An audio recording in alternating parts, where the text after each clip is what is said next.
जय मिथिला, हम स्नेहा झा और अपने सब देख रहल छी मिथिला मिरर। हमरा सब एखन सीतामढ़ी के पुनौरा धाम में छी और पुनौरा धाम जे माँ जानकी के प्राकट्य स्थल छनि, जतऽ से जानकी उत्पन्न भेल छथि और जानकी के फिर लालन पोषण जनकपुर में भेल छनि। पर जानकी के जे धरती से उत्पन्न भेल छथि, जानकी से यह जगह छी, यह वो पवित्र स्थल छे जे धरती से माँ जानकी के जन्म भेल छनि या प्राकट्य भेल छनि कह सकै छियै। और किछ दिन पहले 22 जनवरी का राम के प्रतिमा के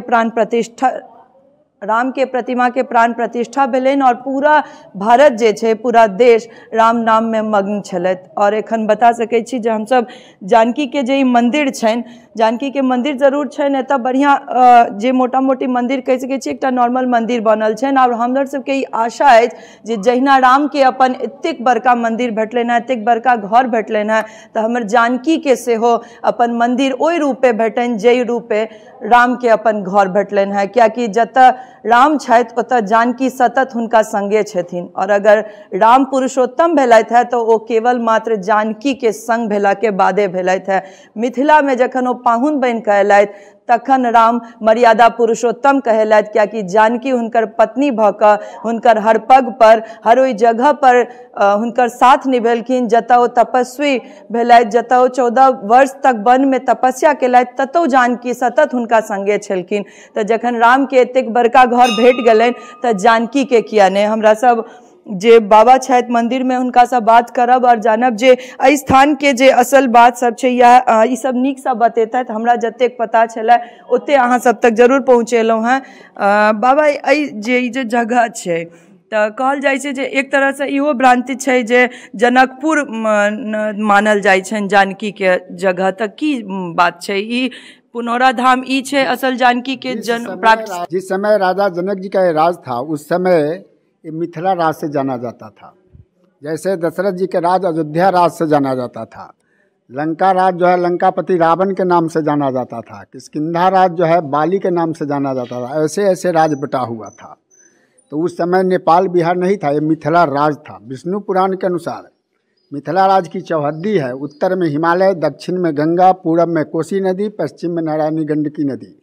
64 कोस चौड़ा, 96 कोस लंबा। ये राजा जनक जी का राज था। अब चलिए, शिव जी के 4 प्रमुख शिष्य थे। शिष्य तो सारे दुनिया है, लेकिन उसमें 4 प्रमुख थे। राजा जनक जी, लंकापति रावण, परशुराम जी और बानासुर। शिव जी की एक बार सभा लगी जिसमें चारों शिष्य को आमंत्रित किए, जिसमें 2 शिष्य उपस्थित हुए, राजा जनक जी महाराज, लंकापति रावण। दोनों शिष्य में शिव जी ने एक ऐसे प्रसंग छोड़ दिए जो दोनों शिष्य आपस में उलझ गए। वेद पुराण में शास्त्रार्थ होने लगा। उस शास्त्रार्थ में राजा जनक जी जीत हासिल किए, राजा रावण पराजित हो गए। ये इस खुशी में शिव जी ने एक धनुष जो है जनक जी महाराज को पुरस्कृत किए। यह देखकर रावण बड़ा दुखी हो गया कि 10 सिर काट कर हम जो है पूजा इनका करते हैं, फिर भी हम पराजित हो गए। राजा जनक जी जीत हासिल किए। फिर वहाँ से राजा जनक जी अपने मिथिला आए, राजा रावण अपने जो है लंका गए। लेकिन मन में ईर्ष्या बना लिए रावण कि इसका बदला हम लेंगे, बदला का भावना बना लगे।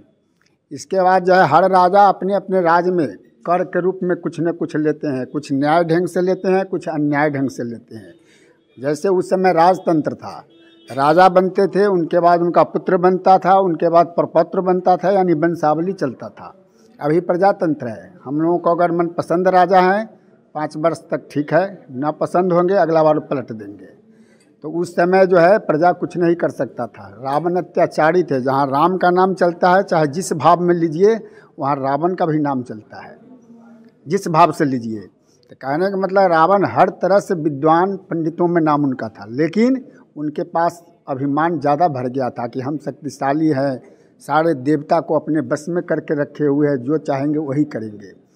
तो वो अपने राज्य में कर के रूप में जो लिया करते थे, जो लोग असहाय थे, जंगल में भजन कीर्तन करने वाले थे, साधु संत थे, जिनके पास कुछ द्रव्य देने के लिए नहीं है टैक्स के रूप में, कर के रूप में, उन लोगों से वो कर में रक्त लिया करते थे। रक्त यानी खून। वो खून जो है घड़ा में जमा होता था। करते करते जब वो घड़ा भर गया तो रावण के पास तहसीलदार ने जमा किया। वह देखकर रावण बहुत खुश हुए कि मेरा तहसीलदार बहुत सही तरीक़ा से काम कर रहा है।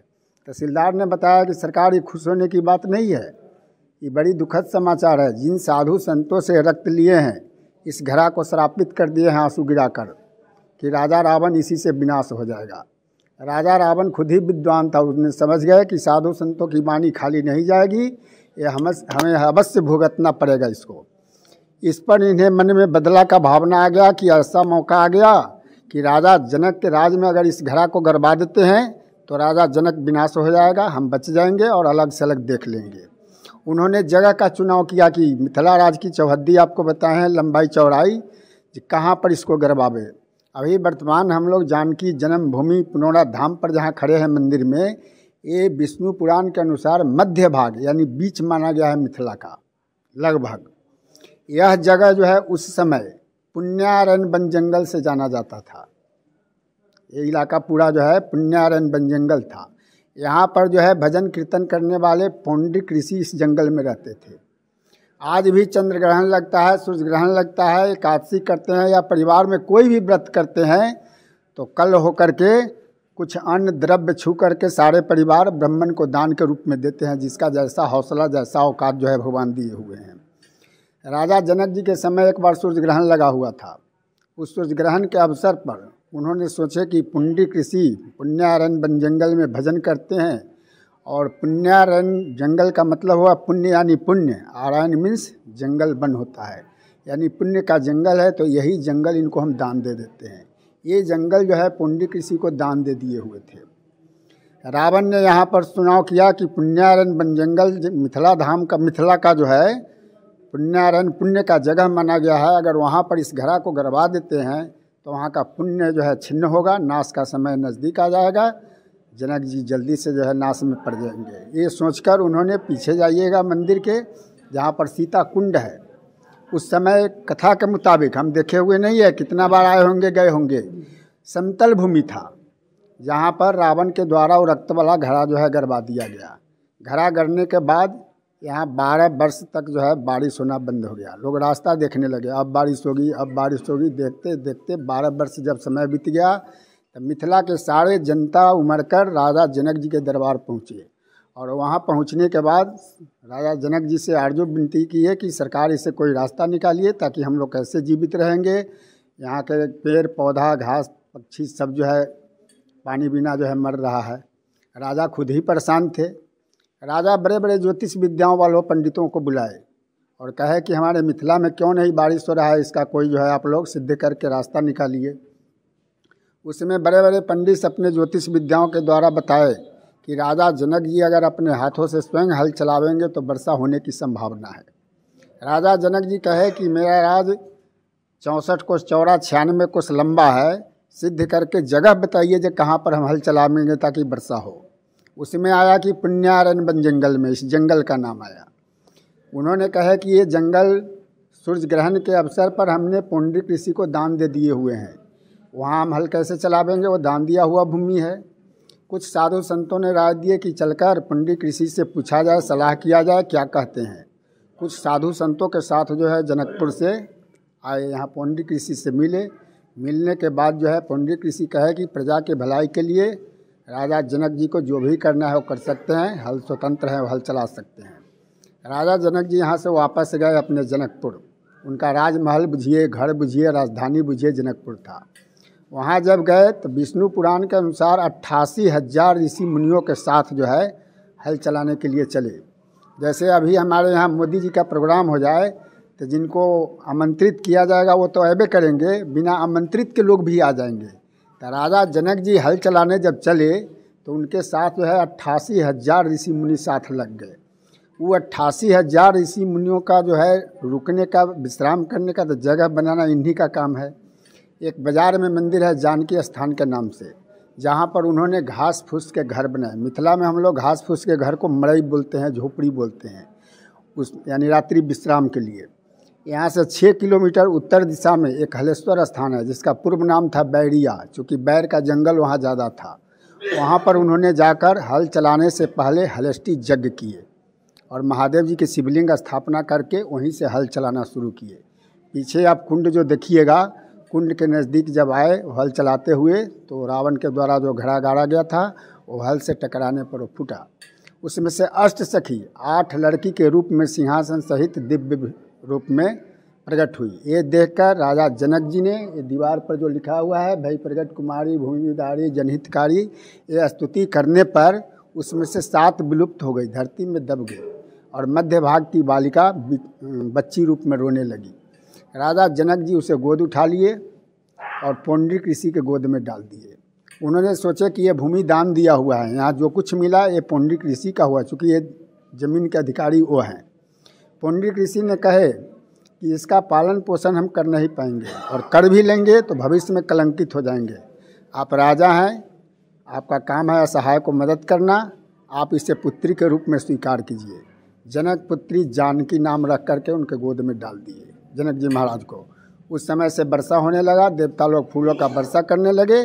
वर्षा से बचने के लिए बाजार में जहाँ पर मड़ई बनाए हुए थे जानकी स्थान मंदिर के पास, वहाँ वो चले गए। धर्मशास्त्र के अनुसार नामकरण जो होता है वो छठी के रोज़ होता है।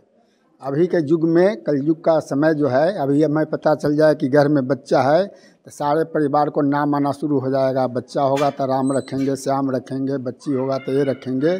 लेकिन धर्मशास्त्र के अनुसार छठी के रोज़ ही नामकरण होता है। तो वहाँ पर उस मड़ई में जो रुके तो 6 दिन पर छठी मनाए और नामकरण में वहाँ सीता नाम उनका पड़ा। सीता क्यों पड़ा? हल जो हम लोग चलाते हैं उसमें लोहे का फाल होता है मिट्टी कोड़ने के लिए, उसको सीत बोलते हैं। और मिट्टी जो कोड़ते हैं उसे सिराउड़ बोलते हैं, गड्ढा बोलते हैं, क्षेत्रीय भाषा अलग अलग है। दोनों को मिलाने से सीता बनता है, इसीलिए नाम वहाँ पर उनका छठी के रोज़ सीता पड़ा। और घास फूस का घर जो था मड़ई, इसीलिए जगह का नाम पड़ गया सीता मड़ई, जिसको हम लोग सीतामढ़ी बोलते हैं। और ये पुण्यारन से पुनौरा के नाम से बदल गया। और वो बैरिया जो हलेष्टी यज्ञ किए हुए थे वो बैरिया के नाम से अब जो है हलेश्वर स्थान के नाम से बदल गया है। इसके बाद जो है ले गए जनकपुर, वहाँ पालन पोषण हुआ, शादी स्वयंवर हुआ, धनुष टूटने का कार्यक्रम वहीं हुआ। बोलिए महाजान की जय। बहुत सुंदर सा जे छै ओहि कथा के एते नीक से बतेलथि है जे जानकी के एतऽ प्राकटे केना भेलनि, छठियार में हुनकर नाम सीता केना रखेलनि। कहलथि है जे ई नियम छै जे 6 दिन जखन होइ छै जन्म के तखन अपन सबके नाम राखल जाइ छै, जेकरा हमसब छठियार कहै छियै। ओहिमे सीता के नाम सीता किया पड़लनि सेहो विस्तारित रूपे जे छै से बाबा बतेलथि। और ऐसा नीक हमरा लागैत अछि कि एकर एक्सप्लेनेशन नहीं भऽ सकै छै, तैं बनल हमरा सब संगे फेर कोनो एहने पवित्र स्थान से अपने लोकन के सोझाएब। सहयोगी सरोज मिश्रा संग हम Sneha Jha, Punaura Dham, Sitamarhi. टफकॉन XT 600 HCR TMT Rewa. पहले भी बोला था, अगर घर को बनाना है एक्स्ट्रा टफ तो आप भी दिखा सकते हैं अपनी हीरोपंती टफकॉन XT के साथ।